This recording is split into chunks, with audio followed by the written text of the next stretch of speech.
अगर आपको ड्रामा देखकर सिर्फ रोना ही नहीं बल्कि थोड़ा हंसना भी पसंद है, तो जल्दी से वीडियो को लाइक करें, चैनल को सब्सक्राइब करें और बेल आइकन दबा दें। क्योंकि आज की कहानी में मोहब्बत भी है, ईगो भी है और इतना कंफ्यूजन है कि लगता है राइटर्स भी कभी-कभी गूगल से आइडिया लेते होंगे।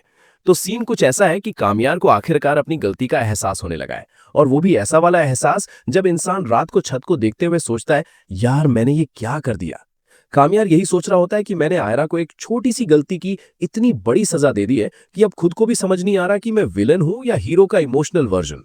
उधर आयरा भी पूरी कोशिश कर चुकी होती है कि कामयार के साथ अपना रिश्ता ठीक कर ले, लेकिन कामयार का एटीट्यूड ऐसा है जैसे मोबाइल का पासवर्ड भूल जाओ, कितनी भी कोशिश करो खुलता ही नहीं।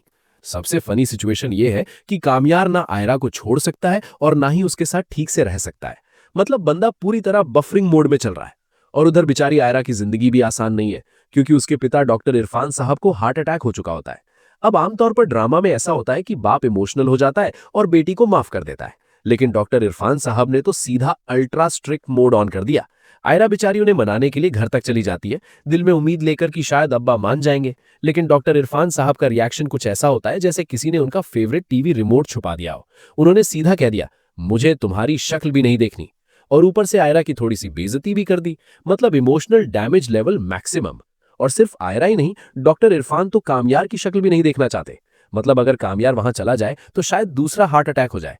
इधर आयरा का दिल पूरी तरह टूट चुका होता है। उसे लगने लगता है कि कामयार अब उससे मोहब्बत नहीं करता बल्कि उससे नफरत करता है, और जो एहसास का रिश्ता था वो भी खत्म हो चुका है। लेकिन असली कहानी यहां थोड़ा ट्विस्ट लेती है। कामयार अभी भी आयरा से मोहब्बत करता है, बस दिक्कत यह है कि उसका ईगो और उसका गुस्सा उसकी मोहब्बत के सामने खड़े होकर ट्रैफिक पुलिस बन गए हैं। अब मेरी जबरदस्त फ्यूचर प्रेडिक्शन सुनिए। डॉक्टर इरफान साहब भी धीरे धीरे पिघलना शुरू हो जाएंगे, क्योंकि पाकिस्तानी ड्रामों में बाप ज्यादा देर तक गुस्सा नहीं रहता, बस 10-15 एपिसोड तक। और सबसे बड़ा ट्विस्ट ये हो सकता है कि जब आयरा आखिरकार कामयार को छोड़कर नया रास्ता चुनने का फैसला करेगी, यानी देश छोड़कर जाने वाली होगी, तब कामयार को एहसास होगा कि यार ये तो सच में चली जाएगी। उस दिन कामयार की स्पीड 4G से सीधा 5G हो जाएगी। अब देखना यह है कि क्या कामयार अपनी ईगो साइड में रखकर आयरा को मना पाएगा, या फिर दोनों ऐसे ही एक दूसरे से मोहब्बत करते हुए भी एटीट्यूड में जिंदगी गुजार देंगे। अगर आपको ऐसी फनी ड्रामा अपडेट्स पसंद हैं तो वीडियो को लाइक करें, चैनल को सब्सक्राइब करें और कमेंट में जरूर बताइए, अगर आप आयरा की जगह होते तो कामयार को माफ कर देते या सीधा ब्लॉक कर देते।